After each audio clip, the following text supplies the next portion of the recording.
Vamos abrir nossas Bíblias no Evangelho de João, capítulo de número 11.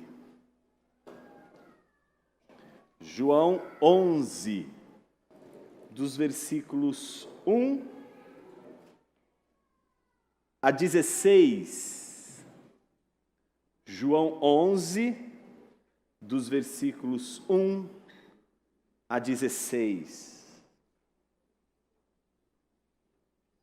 Diz assim a palavra de Deus: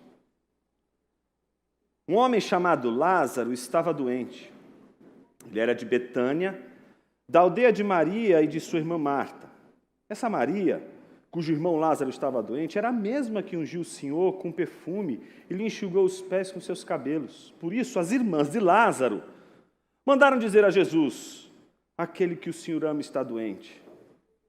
Ao receber a notícia, Jesus disse: essa doença não é para a morte, mas para a glória de Deus, a fim de que o Filho de Deus seja glorificado por meio dela.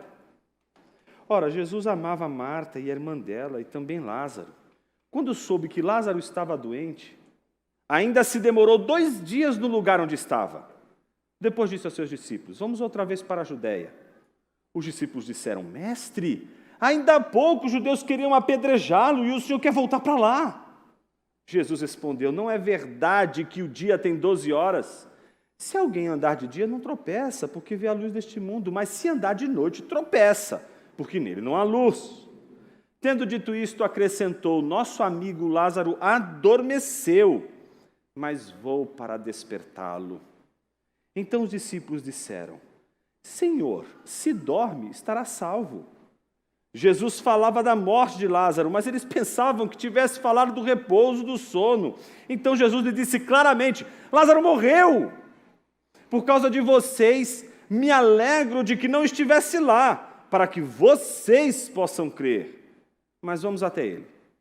Então Tomé, chamado Dídimo, disse aos outros discípulos: vamos também nós para morrer com o Mestre.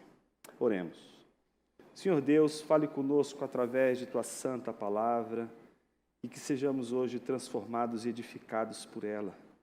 Pela luz do Teu Espírito rogamos, no nome precioso do Filho Jesus, Teu Filho. Amém. A impressão, como havíamos dito na semana passada, que nós temos logo que acabamos de ler de lermos João, é a conclusão: por que não me entreguei antes? Por que não criei antes? Por que eu só fui crer depois? E todo esse movimento é fruto de uma provocação que o próprio João faz aos seus leitores, conduzindo os seus leitores por inúmeros sinais que não apontam para si mesmo, mas apontam para Jesus como Filho de Deus. Hoje nós estamos encerrando o livro dos sinais. O livro dos sinais é o livro que vai do capítulo 1, versículo 19, até o capítulo de número 12. E terminamos hoje com o último dos 7 sinais que constituem os sinais deste livro.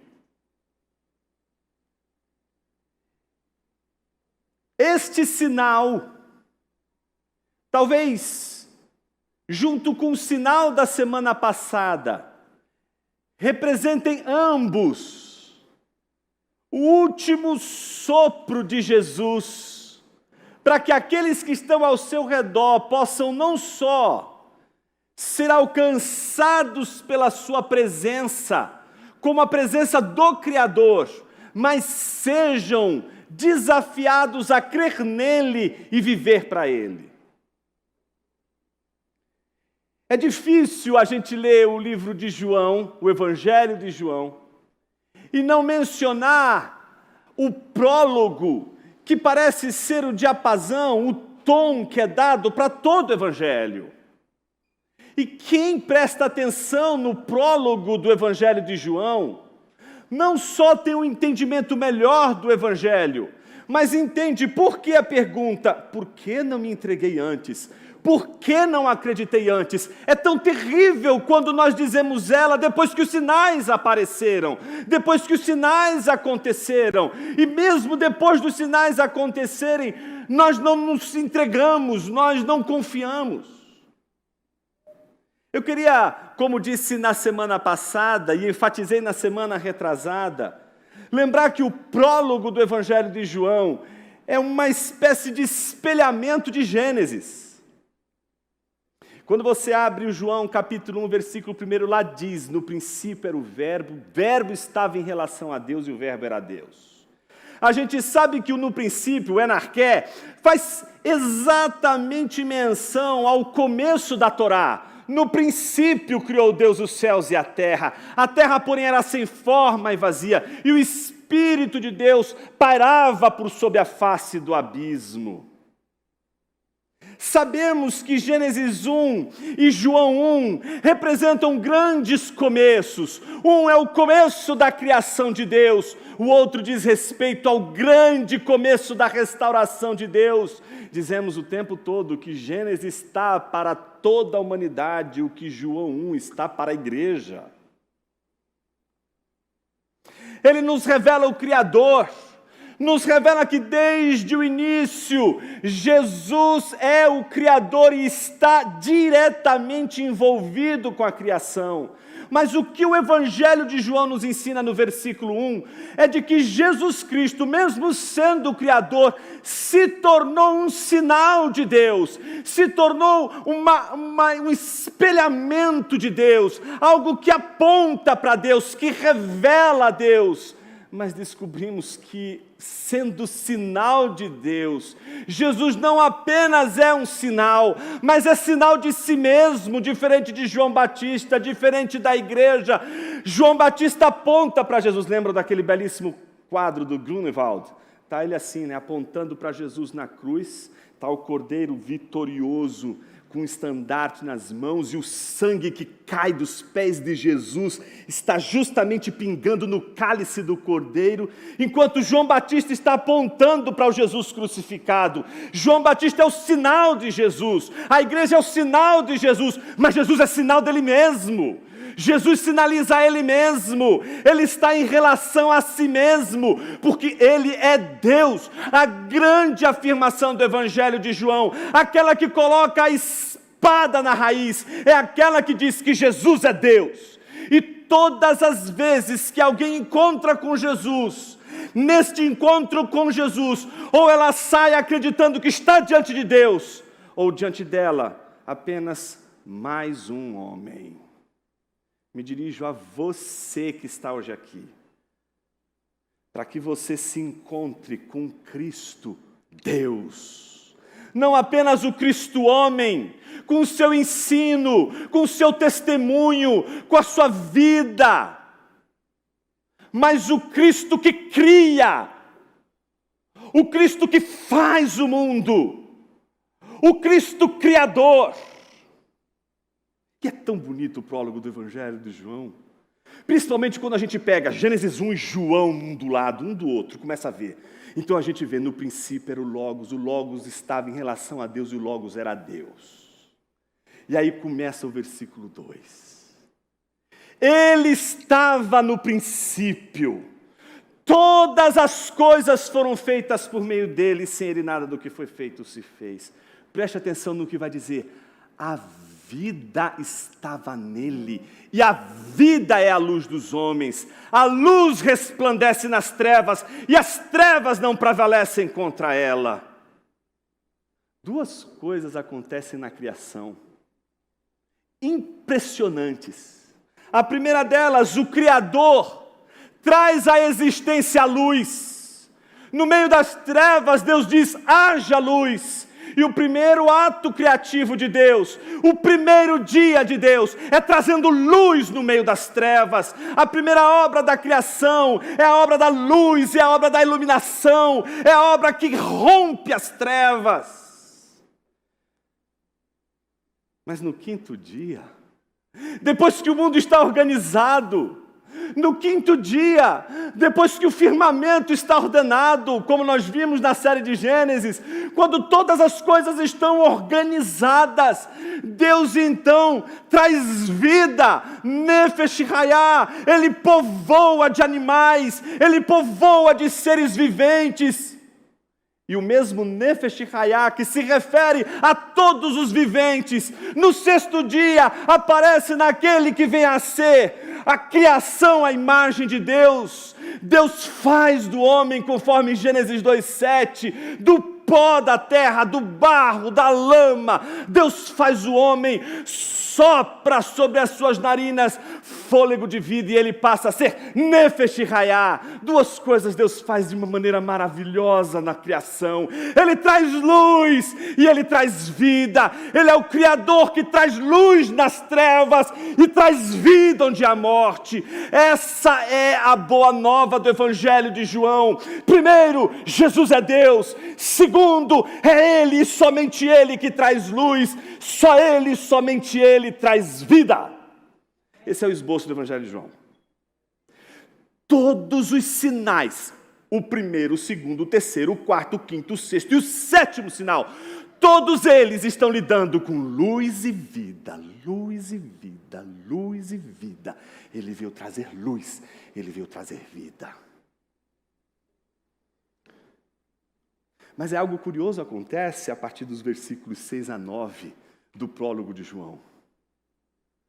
Houve um homem enviado por Deus cujo nome era João. Este veio para testemunhar acerca da verdadeira luz que vinda ao mundo ilumina todos os homens. Ele não era a luz, mas veio para sinalizar, para apontar a luz que vinda ao mundo ilumina tudo e a todos.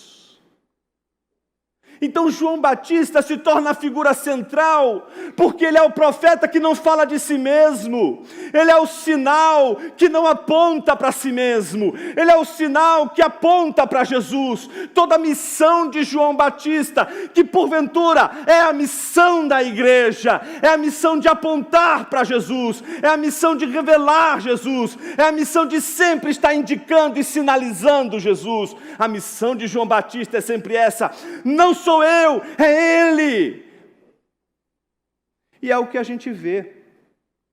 Justamente logo após o prólogo, João se dedica, dos versículos 19 em diante, a instruir aos seus leitores sobre João Batista, aquele que anuncia Jesus e onde João Batista está. Nós sabemos que no versículo 28 do capítulo 1 de João, que João Batista está em Betânia, mas é a Betânia que fica do lado da Jordânia, a Betânia que fica para o outro lado, a Jordânia que é bem distante da Betânia que fica a 3 quilômetros de Jerusalém. É mais ou menos algo como Tremembé. Sabe Tremembé que fica aqui pertinho e Tremembé que fica perto de Taubaté. Que é longe, gente, é longe daqui, é longe. Você vai levar uns 3 dias para chegar lá a pé. Mas você chama de Tremembé, tá certo? É o mesmo nome para lugares absolutamente distintos. Então, quando ele está ali, em Betânia, para além do Rio Jordão, pregando e anunciando Jesus, Jesus aparece e ele aponta para Jesus agora, diante de todos os homens, dizendo: este é o Cordeiro que tira o pecado do mundo. Então Jesus chama os seus discípulos, vocaciona os seus discípulos, e logo após a vocação dos discípulos, o que acontece?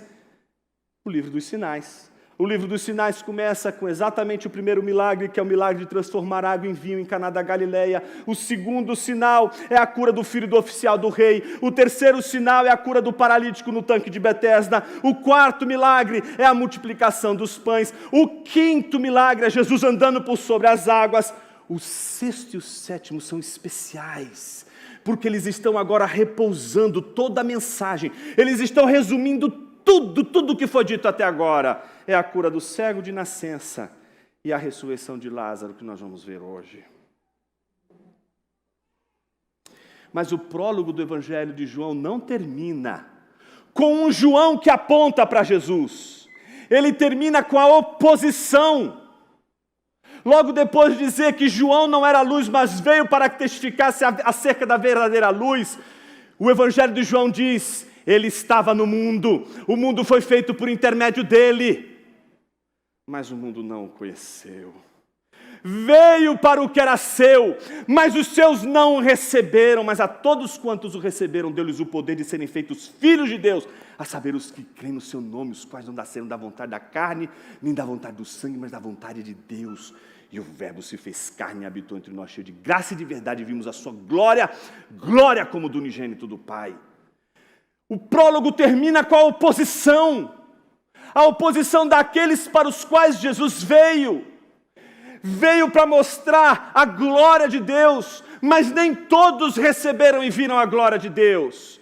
Vemos ao longo dos 7 sinais, e você viu isso ainda mais profundamente na semana passada, como os fariseus foram aqueles que se opuseram a Jesus, se opuseram aos sinais, que de todas as formas fizeram para obscurecer os sinais, para que ninguém pudesse crer que Jesus é o Deus que criou todas as coisas, que tem poder sobre todas as coisas, que traz luz nas trevas e traz vida na morte.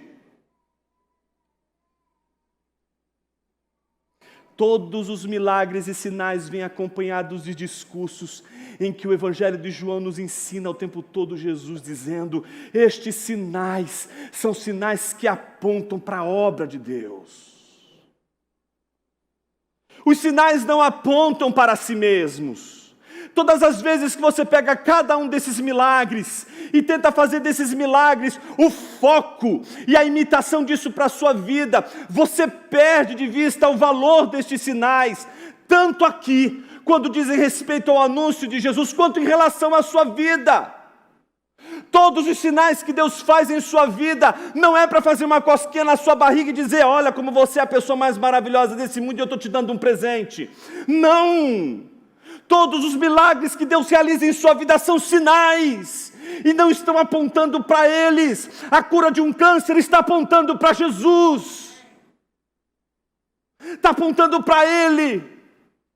Um milagre está dizendo para você o seguinte: se curve diante dEle, se prostre diante dEle. Ele é o Criador, Ele traz luz na sua mente entrevada, mas Ele traz vida em seu coração morto.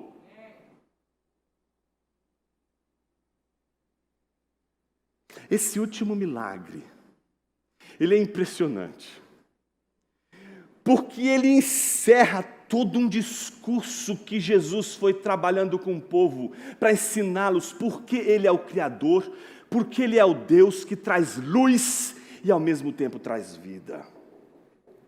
Esse texto que nós acabamos de ler, nós lemos apenas a primeira parte das 5 partes que constituem a nossa análise e exposição de hoje.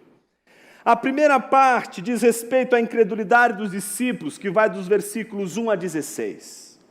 Dos versículos 17 a 27, a gente encontra a fé resoluta de Marta. Dos versículos 28 a 37, a fé emotiva de Maria. Os versículos 38 a 44, o sinal, a ressurreição de Lázaro. E, por fim, a oposição dos fariseus. Se você prestou atenção, é exatamente o esboço do prólogo.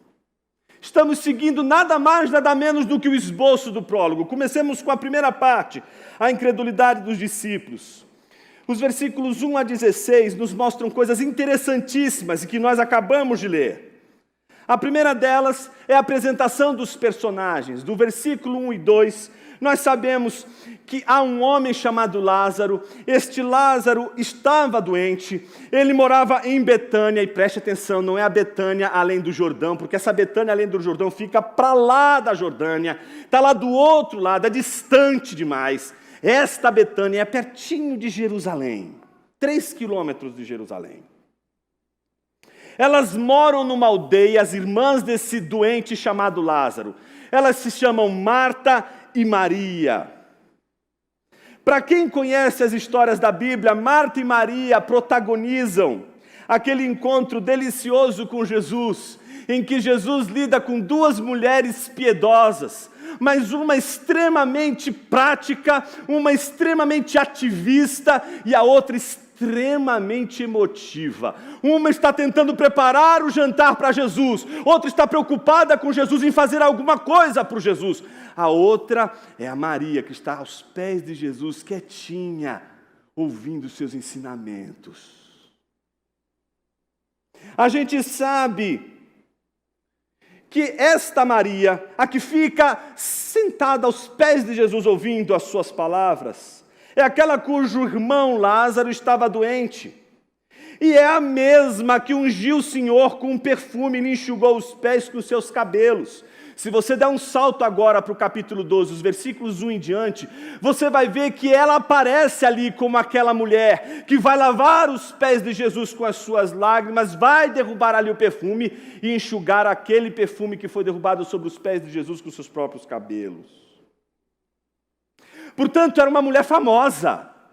Tanto é famosa que, segundo as narrativas dos sinóticos, todas as vezes que o evangelho fosse pregado, precisaria ser lembrado o que essa mulher fez. E o que ela fez? Derrubou exatamente aquele perfume sobre os pés de Jesus e enxugou com seus cabelos, enquanto do outro lado o discípulo, que era o tesoureiro, estava olhando dizendo assim: caramba, com esse perfume aqui, quantas igrejas eu não plantava? Quanto dinheiro está sendo desperdiçado aqui?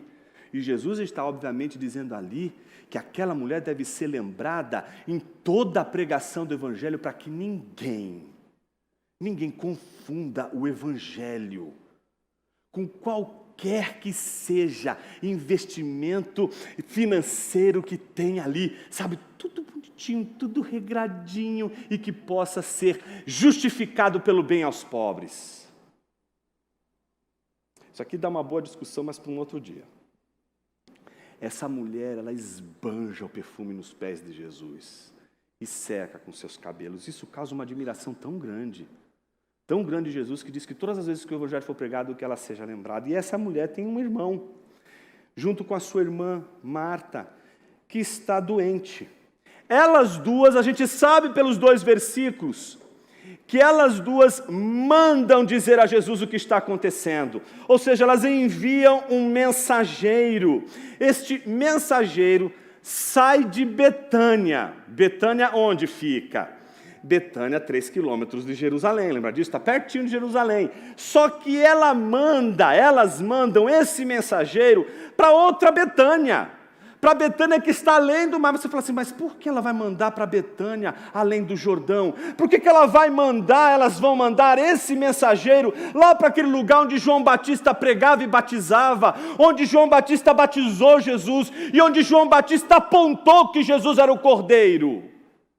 A gente sabe disso por causa do capítulo 10, versículos 40 em diante. Observe o que diz. Novamente, Jesus se retirou para além do Jordão, para o lugar onde João batizava no início, e ali permaneceu. E muitos iam até ele e diziam: João não fez nenhum sinal, mas tudo o que ele disse a respeito deste homem era verdade. Naquele lugar muitos creram nele. Então Jesus estava exatamente ali, onde começou o ministério, onde tudo começou, onde João apontou para ele e disse que ele era o enviado de Deus, de que Deus o havia enviado. Jesus então está onde tudo começou, e ali onde tudo começou, que aquelas mulheres, Marta e Maria, enviam um mensageiro. Sabe quanto tempo aquele mensageiro levou para chegar? 1 dia. Levava-se 1 dia para sair de Betânia, além do Jordão, para chegar a Jordânia, que fica a 3 quilômetros de Jerusalém. Quantos dias? 1 dia. Quando este sujeito chega, ele dá a mensagem para Jesus. Ele diz: aquele que o Senhor ama está doente. Ou seja, aquele que Jesus ama, eles sabiam que Jesus amava a Lázaro. Sabia também que Jesus amava Marta e Maria. Tinha um carinho enorme por eles. Então o recado era esse, entregue esse recado. Aquele que o Senhor ama está doente. E Jesus sabia de quem se tratava de Lázaro. O problema, meus irmãos, é que se você segue a narrativa do texto, você descobre que enquanto o mensageiro está dizendo que Lázaro está doente, ele não tinha como saber, porque ele já tinha deixado Betânia, além do Jordão, e estava indo em direção onde estava Jesus. Desculpa, ele estava em Betânia, perto de Jerusalém, indo até onde Jesus estava, que era Betânia, além do Jordão. No meio do caminho, Lázaro morreu e ele não sabia. Então, quando ele dá a notícia para Jesus, ele dá a notícia de alguém que acha que Lázaro ainda está dormindo, ou que Lázaro ainda está doente, quando, na verdade, Lázaro está morto. E como a gente sabe disso? Pelos versículos posteriores. Ao receber a notícia, Jesus disse: esta doença não é para a morte, mas para a glória de Deus, a fim de que o Filho de Deus seja glorificado por meio dela. Ponto. Aqui a gente precisa puxar o freio de mão rapidinho, lembrar da semana passada. Lembra quando os discípulos chegam para Jesus e perguntam assim, quando olham para aquele cego de nascença? Senhor, de quem é a culpa? Dos pais? De quem é a culpa? É dele no ventre da mãe? Ele aprontou alguma coisa no ventre da mãe? O que Jesus responde? Nenhuma das duas respostas está certa. Porque toda essa situação deste cego de nascença é um sinal para trazer maior glória para Deus e para a obra de Jesus. Ou seja, vimos que o cego de nascença foi usado por Deus, por aquele milagre que Jesus faz, para que os homens cresçam que Jesus é o enviado de Deus, porque não era comum curar um cego de nascença. Ninguém tinha visto até então um cego de nascença voltar a ver. Então Jesus traz vistas a quem não via mais nada. Jesus traz luz para quem vivia nas trevas. Jesus faz com que alguém enxergue quando este alguém está mergulhado em densas trevas. Então agora acontece a mesma coisa, só que Jesus diz, não se aflija, porque a morte de Lázaro, a doença de Lázaro não é para a morte, mas é para a glória de Deus. Ou seja, mais uma vez Jesus está dizendo que aquela situação toda que Lázaro está vivenciando é para a glória de Deus. O sinal, portanto, não é para Lázaro, não é uma experiência mais profunda que Lázaro vai ter com Deus. Toda aquela experiência de Lázaro é para trazer mais glória para Jesus, para que Jesus seja visto. E glória aqui precisa ser entendido. Glória para João não é poder, não é força. Glória aqui é revelação, é brilho. Um dos sentidos de doxa é esse, de trazer brilho, de trazer evidência, de tornar evidente a obra de Jesus. A Bíblia diz no versículo 5, ora, Jesus amava Marta e a irmã dela, e também Lázaro. Quando soube que Lázaro estava doente, ainda se demorou 2 dias no lugar onde estava. Então você agora já pode contar comigo, certo? Então, o cara levou 1 dia para chegar até onde Jesus estava. Quando chegou onde Jesus estava, ele diz a notícia para Jesus do que aconteceu com Lázaro. E o que Jesus faz? Jesus disse, claro, vamos correndo lá, vamos socorrer ele. Não... E aquela coisa, aquela movimentação. Não tinha Ferrari na época, né? Então, ou ia a pé ou vai de camelo, né? Então não ia chegar rapidinho, mas pelo menos ia mover as coisas. Não, Jesus disse assim, faz o seguinte, daqui a 2 dias eu vou. No mínimo, se você ler o texto, tem que ficar encabulado. Se esse povo é o povo amado por Jesus, e ainda Jesus dá 2 dias, meu Deus, eu não quero ser amigo de Jesus nunca. Tem irmão aqui que está começando a ficar preocupado com esse negócio de Jesus. Como assim? Eu conto para Jesus a minha dor, tem até o hino, né? A Jesus Cristo contarei tudo. Aí você conta toda a sua dor, conta tudo o que está acontecendo. Assim, daqui a 2 dias.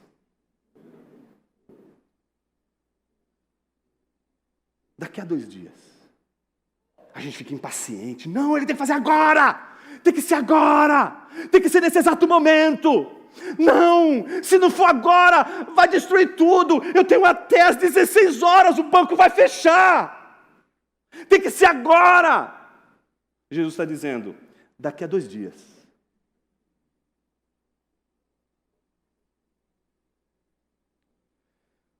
Depois que passam os 2 dias,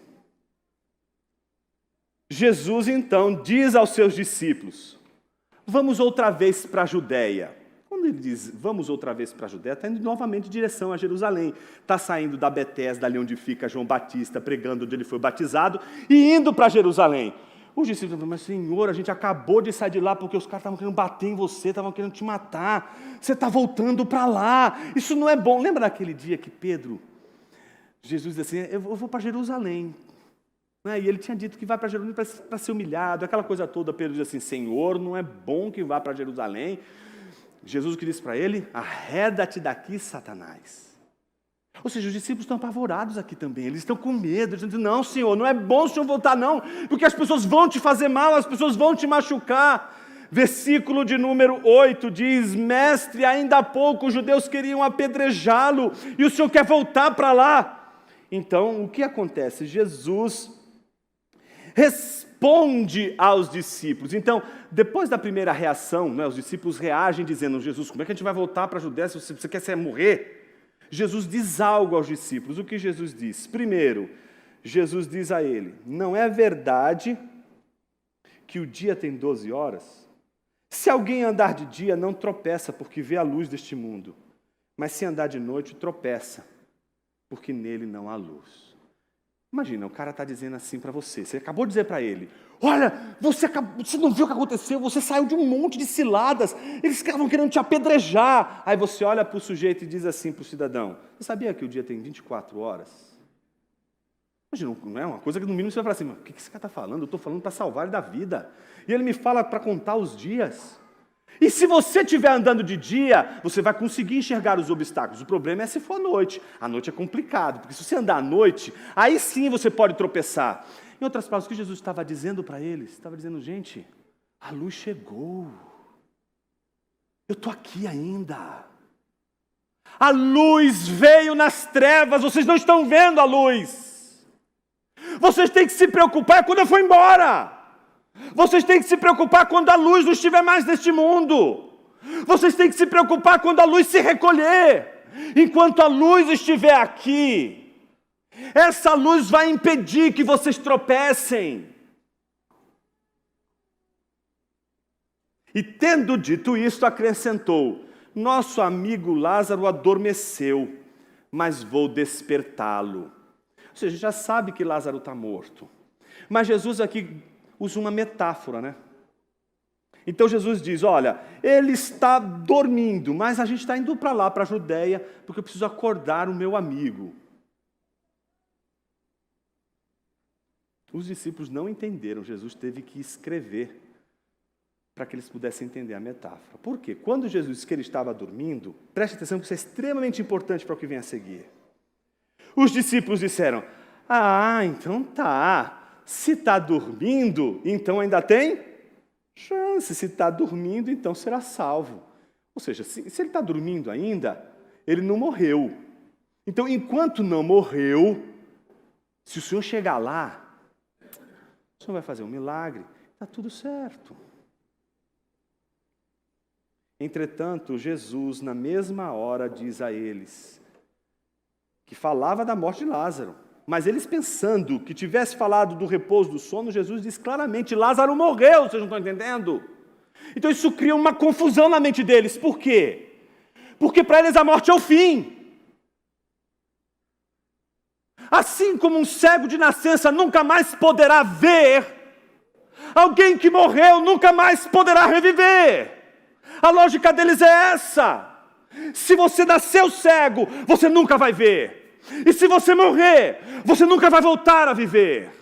Então essa é a lógica. Só que Jesus estava usando uma metáfora e estava falando exatamente da morte dele. Estava dizendo, não, ele está morto sim.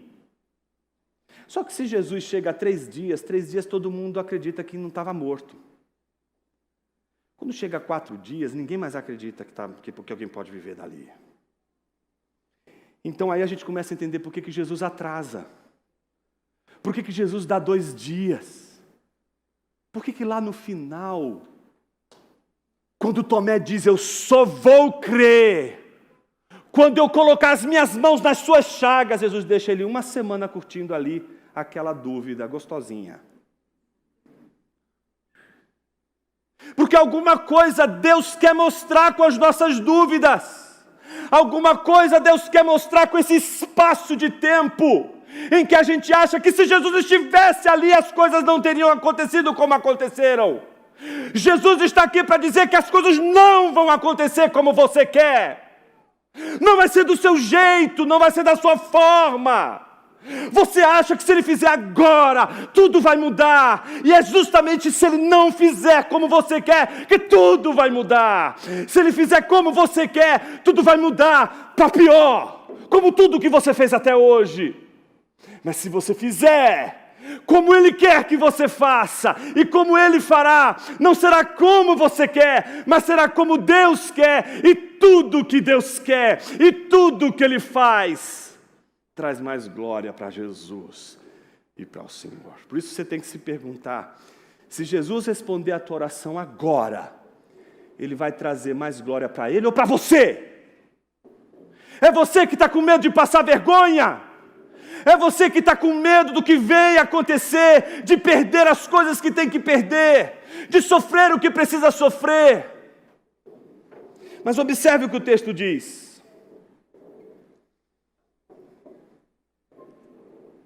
Então Jesus disse claramente, Lázaro morreu. Por causa de vocês, me alegro de que não estivesse lá. Ou seja, está dizendo, olha, me alegro pelo fato de que eu não estivesse lá quando Lázaro morreu. Por uma razão, não é por mim não, é por causa de vocês.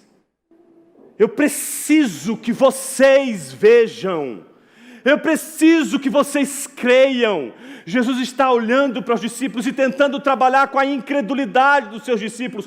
Eles estão andando com Jesus, mas eles ainda não creem em Jesus. Você pode estar vindo à igreja todos os dias sem crer em Jesus. Você acha que Ele é um exemplo moral. Jesus não veio ser um exemplo moral para você meramente. Mas você acha que a obra de Jesus se reduz a ser um exemplo moral de como ser comportadinho, de como ser bonitinho, de como sentar bem à mesa. Não!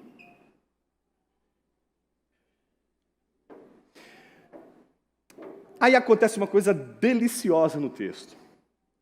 Então Tomé, chamado Dídimo, e você já sabe quem é esse Tomé, não é? Disse aos outros discípulos, vamos visitar Lázaro, eu sei que vai levar mais um dia, a gente vai levar 4 dias e provavelmente 4 dias ele já está morto, e a gente vai ver o milagre do Senhor, é isso? Não, o que ele está dizendo é assim, vamos também para morrer com o mestre. Porque, ou seja, eles estão achando o seguinte, a gente está indo para a Judéia, a gente acabou de sair de lá, quase a gente morreu apedrejado, Jesus está falando umas coisas que não fazem sentido não. Mas tudo bem, se ele não quer aceitar a realidade dura e crua que é viver na Judéia, então vamos morrer com ele, vamos dar nossa vida por ele, se for preciso morrer, lembra disso? Darei a minha vida por ti, Senhor. Então os discípulos eram capazes de dar a vida por Jesus, mas não por causa daquilo que Jesus era, mas por causa daquilo que eles acreditavam que Jesus havia feito para lhes oferecer. Eu não quero perguntar para você hoje se você quer dar a sua vida pelo Cristo fabricado pela sua cabeça. A minha pergunta é se você quer dar a sua vida pelo Cristo verdadeiro, aquele que não é como o seu desejo é, aquele que não é como a sua mente pensa, aquele que não é a representação que você faz dele, aquele que não corresponde com seus caprichos e desejos, aquele que é o Cristo verdadeiro.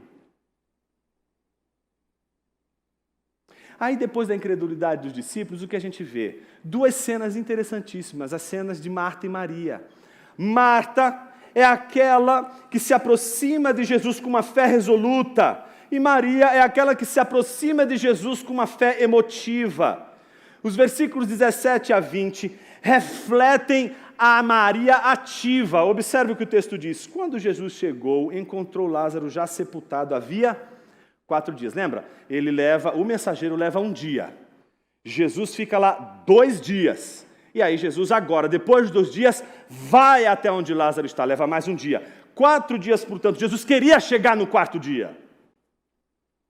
Jesus não queria chegar no 2º dia, Jesus queria chegar exatamente no 4º dia. Ora, Betânia ficava mais ou menos 3 quilômetros de Jerusalém. Muitos dos judeus vieram visitar Marta e Maria, a fim de consolá-la por causa do irmão. Marta, quando soube que Jesus estava chegando, foi encontrar-se com ele. Esse é um dos, a gente poderia dizer, paradigmas do crente, né? O crente Marta é aquele que diante da aparição de Jesus, da presença, ele vai fazer alguma coisa, não vai ficar esperando, ele vai ficar sentado esperando. Então ele tem um outro temperamento. O temperamento dele é de sair ao encontro de Jesus. Se eu sei que Jesus está ali, eu vou até ele. E assim a Marta. Marta é uma fé resoluta. Marta é uma fé que avança, que vai em direção a Jesus. É isso que a gente vê no versículo de número 20. Marta, quando soube que Jesus estava chegando, foi encontrar-se com ele. Ao contrário da Maria, que é aquela fé emotiva, mais emotiva. Então, como Maria se encontra?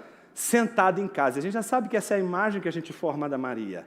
Sentada aos pés de Jesus, ouvindo os seus ensinamentos, ou sofrendo, calada, quieta. Temperamentos completamente distintos. Então Marta vai até Jesus e diz: Senhor, se tivesse aqui, o meu irmão não teria morrido. Imagine que ela está dizendo uma convicção que talvez muitos não teriam. A de que se Jesus estivesse ali, certamente ele teria curado Lázaro e Lázaro não teria morrido. Imagine que muitas pessoas que estão ali ao redor estão dizendo assim: eu não consigo acreditar muito bem que Jesus faz esses milagres que o povo anda dizendo. Eu sei que ele fez um milagre um tempo atrás de um cego de nascença que passou a ver, que é uma coisa que a gente não consegue entender. Como assim, está vendo? E o pior é que ele está andando por aí, todo mundo sabe que ele era cego de nascença, mas está enxergando. Bom, se ele curou um cego, ele pode curar alguém que está doente antes da morte. Então, até aí, Marta não está dizendo nada que seja impossível de você colocar em questão, porque já tinham tantos milagres acontecido. É um sinal atrás do outro, que este milagre, para ela e para qualquer um que estava caminhando com Jesus, era absolutamente plausível Jesus fazer. Então ela diz: Senhor, se estivesse aqui, o meu irmão não teria morrido. Mas a diferença vem depois. Mas também sei que mesmo agora, tudo que o Senhor pedir ao Pai, Ele concederá. Ela não chega a dizer: eu sei que se o Senhor pedir a Deus para ressuscitar meu irmão, Ele vai ressuscitar dentre os mortos. Não, ela diz: eu sei que mesmo agora, tudo que o Senhor pedir ao Pai, Ele dará. Então Jesus olha para ela e diz o quê? O seu irmão há de ressurgir. No primeiro momento, o que você vai pensar? Que Jesus está falando aquilo que ele disse há pouco para os seus discípulos, que agora Lázaro não está dormindo, Lázaro morreu, mas que ele vem até Lázaro para acordá-lo, que não é simplesmente acordar do sono, mas despertá-lo no sentido de trazer à vida alguém que um dia já morreu. E aqui acontece uma das coisas mais lindas que João faz, é o contraste das duas mulheres, não de Marta e Maria, mas de Marta e aquela mulher samaritana no poço de Sicá, em João capítulo 4, quando Jesus está falando da água com ela, lembra aquilo? E aí ela está entendendo aquela água de verdade, não é isso? Ela não consegue entender a dinâmica espiritual que está por detrás daquela água. Jesus está dizendo: minha filha, eu não estou falando dessa água, eu estou falando de uma outra água, uma água espiritual, uma fonte que se você tiver, vai jorrar para a vida eterna. Então, quando ela entende que o que Jesus está falando não é daquela água material, mas é de algo espiritual, algo maravilhoso, ela diz: Senhor, me dá de beber dessa água. O que acontece com Marta é o exato oposto. Marta, quando Jesus fala, eu vim ressuscitar, e Jesus está falando de algo concreto, algo que vai acontecer agora, ele vai fazer Lázaro ressuscitar. De Marta: eu sei que ele há de ressuscitar na ressurreição no último dia. Ou seja, ela olhou para o que Jesus está falando e falou assim: eu sei, Jesus, no último dia todo mundo vai ressuscitar. Eu sei que no final das contas, aqueles que creram no Senhor hão de ressuscitar dentre os mortos. Mas aí a grande surpresa do texto: Jesus estava falando da ressurreição de Lázaro, mas ela entendeu da ressurreição daqueles que creem em Jesus. E aí Jesus faz algo maravilhoso, coloca as duas questões juntas ao mesmo tempo e diz assim para ela: eu sou a ressurreição e a vida, quem crê em mim ainda que morra viverá, e todo aquele que vive e crê em mim não morrerá eternamente. Você crê nisto? E aqui é o clímax. O clímax do Evangelho de João está na boca de Marta. Marta é a boca de João. Marta está lançando agora a palavra mais poderosa do Evangelho de João, aquilo que mais João quer que os seus leitores ouçam e falem. Ela diz quando vê Jesus, quando Jesus diz, você crê nisso? Ela responde, sim, Senhor. Como aquele cego de nascença, quando Jesus olha para ele e diz, você crê no Filho do Homem? E ele diz, eu creio, mas onde ele está? Ele está aqui. Eu sou o Filho do Homem. Então ele adora Jesus. Nesta hora, quando Jesus diz, você crê nisto? Observe o que Marta diz. Marta diz, sim, Senhor. Eu creio que o Senhor, ela crê nele. Eu creio que o Senhor é o Cristo, Filho de Deus, que devia vir ao mundo. Ponto. É isso que Deus quer. Deus quer que no fim das contas todos vejam a obra de Jesus e digam, ele é o enviado de Deus. Ele é o Filho de Deus, ele vem da parte de Deus. Mas acontece algo extraordinário. Depois de dizer isso, Marta foi chamar Maria, sua irmã, e lhe disse em particular, o mestre chegou e está chamando você. Jesus não quis ir até Lázaro. Ele está sentindo falta de quem? Cadê Maria? Por que Maria não veio? Tem crente que quando sabe que Jesus está, vem. Tem gente que sabe, mas fica esperando. E aí o que Jesus diz? Não, traga a Maria aqui. O que ela não está fazendo que ela não está aqui? Aí a Bíblia diz que quando Maria ouviu isso, levantou-se, foi depressa até ele, pois Jesus ainda não tinha entrado na aldeia, mas permanecia onde Marta o havia encontrado. Os judeus que estavam com Maria em casa e a consolavam, ou seja, aqueles que foram contratados inclusive para chorar a morte de Lázaro, acompanharam Maria, vendo-a levantar-se depressa, e saíram pensando que ela ia para o túmulo chorar. E aí, quando percebem, ele está indo para um caminho diferente do túmulo. Ela não está indo para o túmulo chorar Lázaro, ela está indo para ver Jesus. Quando Maria chega ao lugar onde Jesus estava, ao vê-lo, lançou aos pés. Ela conhecia aquele lugar como ninguém. Ela sabia que aquele lugar é o lugar onde vidas são transformadas, onde uma prostituta foi capaz de, na casa de Simão, derramar um frasco de perfume, que era o perfume onde ela colhia para colocar sobre o seu corpo, para se tornar atraente aos homens, e vendo os pés de Jesus, o único pé que não tinha sido lavado, todos os outros pés naquele ambiente, naquele banquete estavam limpos, mas o de Jesus estava sujo. Ela dobra os joelhos, lava os pés de Jesus com as suas lágrimas e diz, como que dissesse, derramando aquele perfume, eu nunca mais quero buscar desse perfume, minha vida vai mudar de uma vez por todas aqui. Derruba tudo aquilo nos pés de Jesus. Quem encontra os pés de Jesus sabe que não existe lugar mais alto onde o homem possa estar, o lugar mais alto que você possa ir, o lugar mais sublime, o lugar mais incrível que você possa estar, jamais será mais alto do que os pés de Jesus.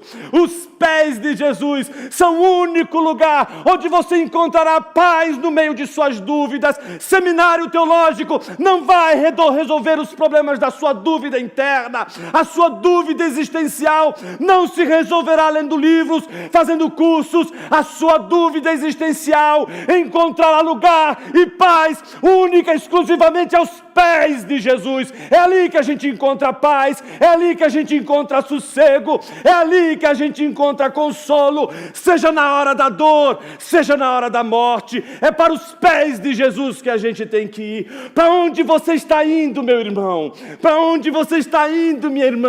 Você está se encontrando com Jesus hoje? Os pés dele é o seu melhor lugar, e o seu lugar mais alto, que é a sua cabeça, só vai encontrar paz e sossego quando encontrar o lugar mais baixo de Jesus, os seus pés. É ali que ela está. E quando Maria chega ali, ela diz, se o Senhor estivesse aqui, o meu irmão não teria morrido. Duas crentes dizem a mesma coisa. Elas acreditam na mesma coisa. Elas sabem que se Jesus estivesse ali, a história seria outra. Mas elas também sabem que se Jesus pedir, Jesus vai fazer.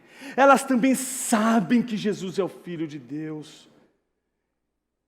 Então, quando Jesus viu que ela chorava, e que os judeus que a acompanhavam também choravam, agitou-se no seu espírito e se comoveu. Uma das poucas passagens em que nós vemos Jesus se emocionar. Jesus está emocionado. Ele se emociona 2 vezes nesse momento. A primeira vez é quando ele vê o choro de Maria. A gente sabe que ele a amava. Então ele pergunta para ela, onde puseram ele? E eles responderam, Senhor, venha ver. A Bíblia diz, Jesus chorou.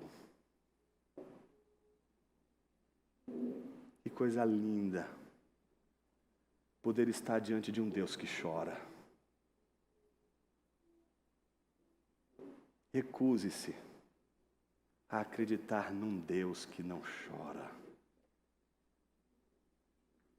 Jesus chorou. Isso causou tanto incômodo que as pessoas disseram, principalmente os judeus, vejam o quanto ele o amavam. Mas aí alguns disseram, estavam incomodados com o choro de Jesus. Será que ele... E agora é o grande desfecho. Se você acompanhou o 6º sinal, agora o 6º e o 7º sinal se casam. Veja o que diz, será que ele que abriu os olhos ao cego, que cego? Aquele cego de nascença, aquele que ele fez um milagre que ninguém esperava que poderia ser feito. Será que ele que curou o cego não poderia fazer com que Lázaro não morresse? É o Deus Criador que traz luz, curando os cegos e que traz vida aos que estão mortos. Mas eu quero que você preste atenção no que eles dizem.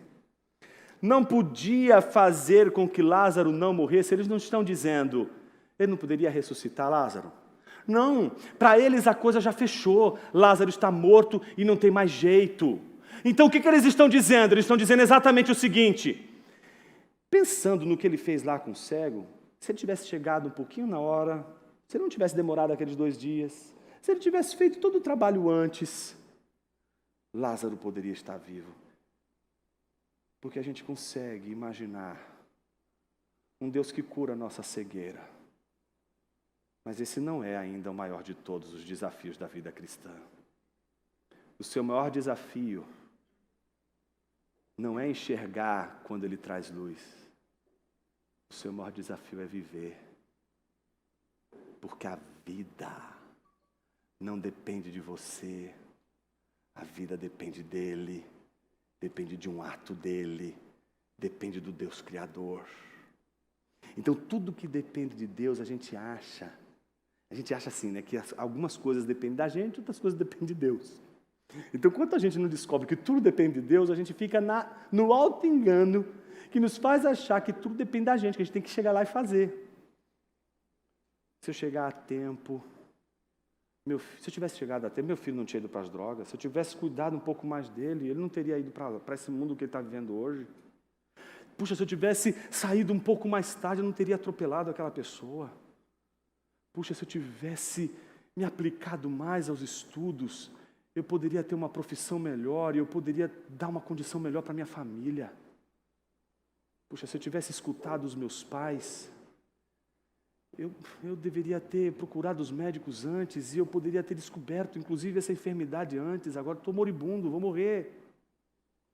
Me dirijo a você que vive fazendo essas perguntas. Se eu pudesse chegar antes. Se o Senhor estivesse aqui antes.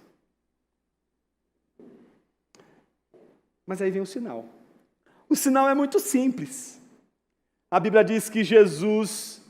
agitando-se novamente em si mesmo, foi até o túmulo, que era uma gruta em cuja entrada tinham colocado uma pedra. Então, você vai ver, várias sepulturas existem. Se andar hoje por Israel, você vai encontrar em vários lugares, até na estrada. Saindo de uma estrada, de um lugar para outro, você vai encontrar no meio da estrada uma sepultura. E toda sepultura é assim, bem pequenininha, tem a entrada e sempre o espaço onde ficava uma pedra, que era uma espécie de roda, com apoio direitinho, você vai lá, empurra e traz de volta. Então, quem está do lado de fora abre facilmente, não é algo tão difícil de remover a pedra. Quem está dentro não remove pedra, não consegue remover de jeito nenhum, só quem está do lado de fora. Então, olha o que acontece, Jesus naquela hora manda remover a pedra. Tirem a pedra. Marta, irmã do falecido, disse a Jesus, Senhor, já cheira mal, porque está morto há 4 dias. Jesus respondeu, eu não disse a você que se cresce veria a glória de Deus. Então tiraram a pedra e Jesus, levantando os olhos para o céu, disse: Pai, graças te dou porque me ouviste, eu sei que sempre me ouves. Você lembra o que Marta diz? Marta diz: Senhor, eu sei que Deus sempre te ouve, o Pai sempre te ouve, eu sei que se o Senhor fizer uma oração, Ele vai te atender. Ela sabia com quem ela estava falando. Então Jesus faz exatamente o que Marta havia pressuposto que Jesus faria. E então, falei isso por causa da multidão presente, para que creiam que tu me enviaste. E depois de dizer isso, clamou em alta voz: Lázaro, vem para fora. Aquele que tinha morrido saiu, tendo os pés e as mãos amarrados com ataduras e o rosto envolto num lenço. Então Jesus lhes ordenou: desamarrem-no e deixem-no que ele vá. Então o milagre é muito simples. Jesus vai lá, faz a oração, pede para que removam a pedra, chama Lázaro. Lázaro tem uma certa dificuldade para sair porque ele está envolto aos lenços. Precisam ajudar Lázaro, ajudam Lázaro, desatam os nós e Lázaro está ali, livre agora, livre para andar. Eu sei que você já ouviu várias mensagens aí de autoajuda dizendo que Lázaro é assim, né? Deus chama para fora para você se livrar de todos os laços, embaraços, quebra de maldição e etc, para depois você viver uma vida feliz com Deus. O texto não diz nada disso. A única coisa que o texto diz é que aquele lenço estava atrapalhando Lázaro de andar. Ponto final. O maior milagre não é acreditar que Deus vai fazer alguma coisa, não é, com os lenços. O maior milagre é acreditar que Jesus é o Filho de Deus. Porque acreditar que Jesus ressuscita Lázaro, ou acreditar no milagre, parece ser algo mais crível do que Jesus como Deus pela igreja evangélica brasileira. Mas fecha aspas e volta para dentro. Último ponto. Tem a fé extremamente resoluta de Marta, em contraste com a fé extremamente emotiva de Maria, que causa emoção em Jesus. Mas o texto termina como o prólogo nos anuncia, com oposição. Jesus sempre teve oposição ao seu ministério. Você acha que você não vai enfrentar oposição nesse mundo, meu irmão? Você acha que você não vai enfrentar oposição neste mundo, minha irmã? Se você foi alcançado pela graça poderosa de Jesus, você enfrentará a oposição que o seu mestre também enfrentou. E tenha isso como motivo de alegria.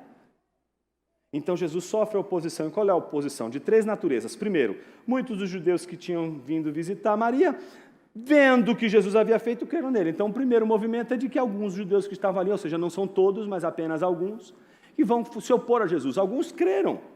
Outros não fizeram nenhuma coisa nem outra, mas falaram assim: olha, é bom falar para os fariseus, senão eles vão expulsar a gente da sinagoga. E foram lá e fizeram como a gente viu na semana passada com o cego. Foram lá e contaram para os fariseus o que tinha acontecido. Versículo 47 diz: então os principais sacerdotes e os fariseus convocaram o sinédrio e disseram: o que estamos fazendo, uma vez que este homem opera muitos sinais? Se o deixarmos assim, todos crerão nele. Depois virão os romanos e tomarão não só nosso lugar, mas a própria nação. Mas um deles, Caifás, que era sumo sacerdote, naquele ano advertiu-os, dizendo: vocês não sabem nada, nem entendem que é melhor para vocês que morra um só homem pelo povo e que não venha a perecer toda a nação. Ora, Caifás não disse isto por conta própria, mas sendo sumo sacerdote, naquele ano profetizou que Jesus estava para morrer pela nação. Ou seja, João está sendo irônico. Entendeu? João está sendo irônico. Ele estava dizendo que ele iria morrer pela nação, mas por outras razões. Eu vou explicar daqui a pouquinho. E não somente pela nação, mas também para reunir em um só corpo os filhos de Deus que andam dispersos. Desde aquele dia resolveram matar Jesus.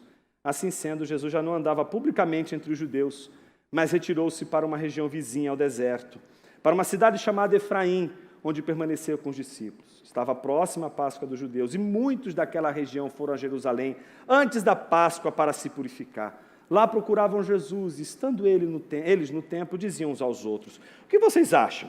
Ele não virá à festa? Ora, os principais sacerdotes e os fariseus haviam ordenado que, se alguém soubesse onde ele estava, o denunciasse, para que pudessem prendê-lo. Então, como termina a história do milagre? Termina com uns judeus crendo, outros denunciando Jesus para os fariseus, e terceiro, os fariseus se reunindo junto com o sinédrio e sob a liderança de Caifás, montando uma conspiração contra Jesus. Em que tese era? Qual era a tese dessa conspiração? Era a seguinte: Jesus é alguém que está dando muito trabalho, vocês não acham?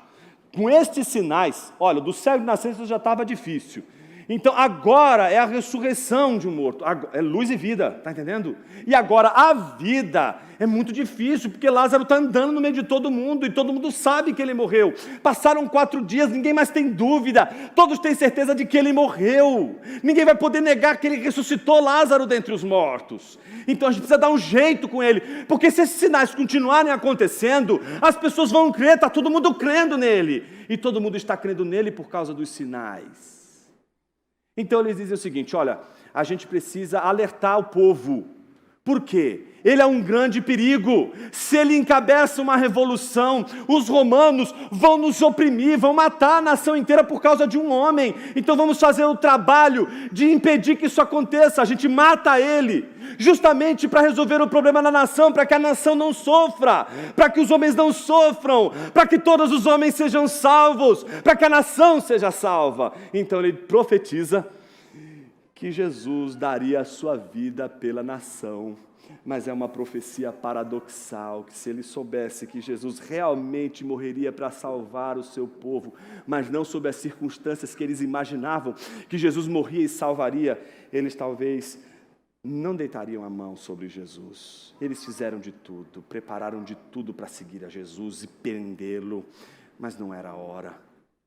A ambição dos fariseus era tão grande, e no versículo de número 9 do capítulo 12, a Bíblia diz que uma numerosa multidão dos judeus ficou sabendo que Jesus estava em Betânia. Então ele não estava lá em Jerusalém, estava em Betânia, perto, mas não lá. Eles foram até lá não só por causa dele, mas porque queriam ver Lázaro, que tinha ressuscitado dentre os mortos. Mas os principais sacerdotes resolveram matar também Lázaro, porque muitos dos judeus, por causa dele, voltavam crendo em Jesus. Como a gente encerra a nossa história? Com uma pergunta: até que ponto vai a sua incredulidade? Matar Deus como Nietzsche? Simplesmente Deus não existe. E aí você simplesmente vai viver como se ele não existisse? Como você vai fazer com os sinais? Como você vai fazer com aqueles aspectos da vida que você não consegue negar? Você vai fazer como os liberais, que destroem os sinais e dizem assim: a única coisa que vale a pena e que a gente consegue aprender de Jesus é a ética, é a moral. Agora esse negócio, esquece do nascimento virginal, esquece da ressurreição dentre os mortos, fica com a ética de Jesus, que está bom demais. Você não vai ter que ficar se preocupando em como acreditar que Jesus nasceu de uma virgem. Ou você vai fazer como Tomé, ressignificar o seu discipulado com Jesus. Imagina, eu não preciso crer que ele vai fazer esses milagres, mas eu vou dar minha vida por ele, porque eu acho que isso é uma boa causa, ele é uma boa pessoa, tem feito bem para tanta gente. As igrejas têm sido tão abençoadas, as pessoas têm saído das drogas por causa do Evangelho, vou dar minha vida por causa disso. Jesus não quer que você siga ele porque você achou que ele vale a pena. Você só pode seguir a Jesus se você descobriu que você não vale a pena, que os seus sonhos não valem a pena, que os seus desejos não valem a pena, que a sua forma de viver não vale a pena, que a tua fé, do jeito que você conduz, não vale a pena, de que as tuas convicções não valem a pena, de que o evangelho que você escolheu, esse evangelho da prosperidade não vale a pena. Jesus não funciona no toma lá da cá, Jesus não funciona com essa regra que você estabeleceu, que se você for fiel, ele vai ser fiel você sendo infiel, ele vai ser fiel você sendo do jeito que você é. Ah, mas eu não preciso fazer nada nessa vida por ele. Não, ele já fez tudo o que precisava ser feito. Você só precisa fazer uma coisa que você não entendeu até agora: amá-lo, crer nele. O mais difícil não vai ser crer que Jesus pode responder às suas orações. Não vai ser tão difícil assim acreditar que Jesus pode atender a sua oração e curar você do câncer, curar você das enfermidades que você tem passado, de amigos queridos e familiares que você tem lutado. A coisa mais difícil, que você vai ter mais dificuldade, é acreditar que Ele é Deus, que Ele é Senhor, E que mesmo quando Ele chega, depois do horário que a gente acha que seria o melhor horário a chegar, ainda assim Ele chegou na hora que tinha que chegar, no momento certo, na hora certa. Não do jeito que você quer, não como você quer, mas como Ele quer. Jonas, eu sou um crente que está há muito tempo frequentando a igreja. Eu conheço a palavra. Eu sei o que Jesus quer de mim. E eu te pergunto, por que então você não se entregou? Por que você não se lançou? Porque talvez Jesus ainda seja para você apenas um homem que andou pela Galileia, pela Judeia, que fez alguns milagres, que viveu uma vida comportada, que viveu uma vida regrada, que serve de modelo moral para você, mas você ainda não encontrou o Jesus que te faz temer, o Jesus que te apavora, o Jesus que te faz dobrar os joelhos, porque Ele é Deus. Porque Ele é o Criador que traz luz e que traz vida. Até hoje você conseguiu crer num Jesus que faz milagres, mas você não conseguiu a maior de todas as façanhas. A maior façanha da fé não é acreditar que Jesus faz milagres, é acreditar que Jesus é Deus. E se Ele é Deus, a gente não se aproxima dEle dando ordens. A gente não se aproxima diante dEle dizendo, faça isso, faça aquilo.